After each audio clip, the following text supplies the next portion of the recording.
తాజాంశాన్ని చూస్తున్నాం. నంద్యాల జిల్లా మహానంది మండలం గాజులపల్లె వద్ద భారీ ఎత్తున గోవా మద్యాన్ని పోలీసులు స్వాధీనం చేసుకున్నారు. ఇక మరింత సమాచారం మా ప్రతినిధి శ్యామ్ అడిగి తెలుసుకుందాం. శ్యామ్, మహానంది వద్ద పట్టుబడిన మద్యం వివరాలేంటి? షాహీన్, మన దగ్గర ఉన్నటువంటి సమాచారం ప్రకారం నంద్యాల జిల్లా మహానంది మండలం గాజులపల్లె చెక్ పోస్ట్ వద్ద, ఇది సరిహద్దు చెక్ పోస్ట్. ఇది పోలీసులు నిరంతరం ఎన్నికల నేపథ్యంలో ప్రత్యేకంగా ఏర్పాటు చేసినటువంటి సరిహద్దు చెక్ పోస్ట్. అది చెక్ పోస్ట్ వద్ద రాజస్థాన్ కు చెందినటువంటి వాహనం నంద్యాల వైపు నుంచి గిద్దలూరు వైపు వెళ్తోంది. అయితే అనుమానం వచ్చినటువంటి పోలీసులు అనుమానం వచ్చిన ప్రతి వాహనాన్ని తనిఖీలు చేస్తున్నారు. అయితే రాజస్థాన్ నుంచి వచ్చిన పెద్ద లారీని అనుమానం వచ్చి తనిఖీ చేయగా అందులో గోవాకు చెందిన దాదాపు 1000 వరకు ఉంటాయని చెప్తున్నారు. 1000 బాక్సుల మద్యాన్ని, గోవా మద్యాన్ని గుర్తించారు. అయితే డ్రైవరు, క్లీనర్ ఇద్దరు ఉన్నట్లుగా గుర్తించారు. వారికి తెలుగు రాదని చెప్తున్నారు.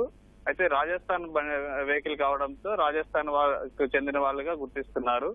అయితే ఈ దాదాపు 1000 బాక్సులు ఉన్నాయి. 1000 బాక్సుల్లో 30,000కు పైగా బాటిల్స్ ఉన్నట్లుగా గుర్తించారు. ఇదంతా గోవా రాష్ట్రానికి చెందిన మద్యంగా భావిస్తున్నారు. అయితే ఇంకా పోలీసులు అక్కడికి చేరుకున్నారు. ఇప్పుడే ఎస్పీ వచ్చి దాన్ని తనిఖీ చేసే నంద్యాల ఎస్పీ వెళ్లి దాన్ని తనిఖీ చేసే అవకాశం ఉంది. తనిఖీ చేసిన తర్వాత డ్రైవర్ ని, మరో క్లీనర్ ని, ఇద్దరిని అదుపులోకి తీసుకున్నారు. వారి నుంచి మరిన్ని వివరాలు సేకరించాల్సి ఉంది. మొత్తానికైతే ఇది ఎన్నికల నేపథ్యంలోనే ఇంత భారీ మొత్తంలో మద్యాన్ని తరలిస్తున్నట్లుగా పోలీసులు గుర్తించారు. అయితే ఇది విజయవాడ వైపు వెళ్తున్నట్లుగా భావిస్తున్నారు. అయితే గిద్దలూరు తర్వాత విజయవాడ వైపు వెళ్తున్నట్లుగా గుర్తించారు. అయితే మరిన్ని వివరాలు మనకు తెలియాల్సి ఉంది. ప్రాథమిక సమాచారం ప్రకారం దాదాపు 800 నుంచి 1000 బాక్సుల మద్యం ఉంది. ఈ 1000 బాక్సుల్లో దాదాపు 30,000కు పైగా బాటిళ్లను అయితే గుర్తించారు. మరింత సమాచారం మనకు రావాల్సి ఉంది. షాహీన్, ధన్యవాదాలు శ్యామ్.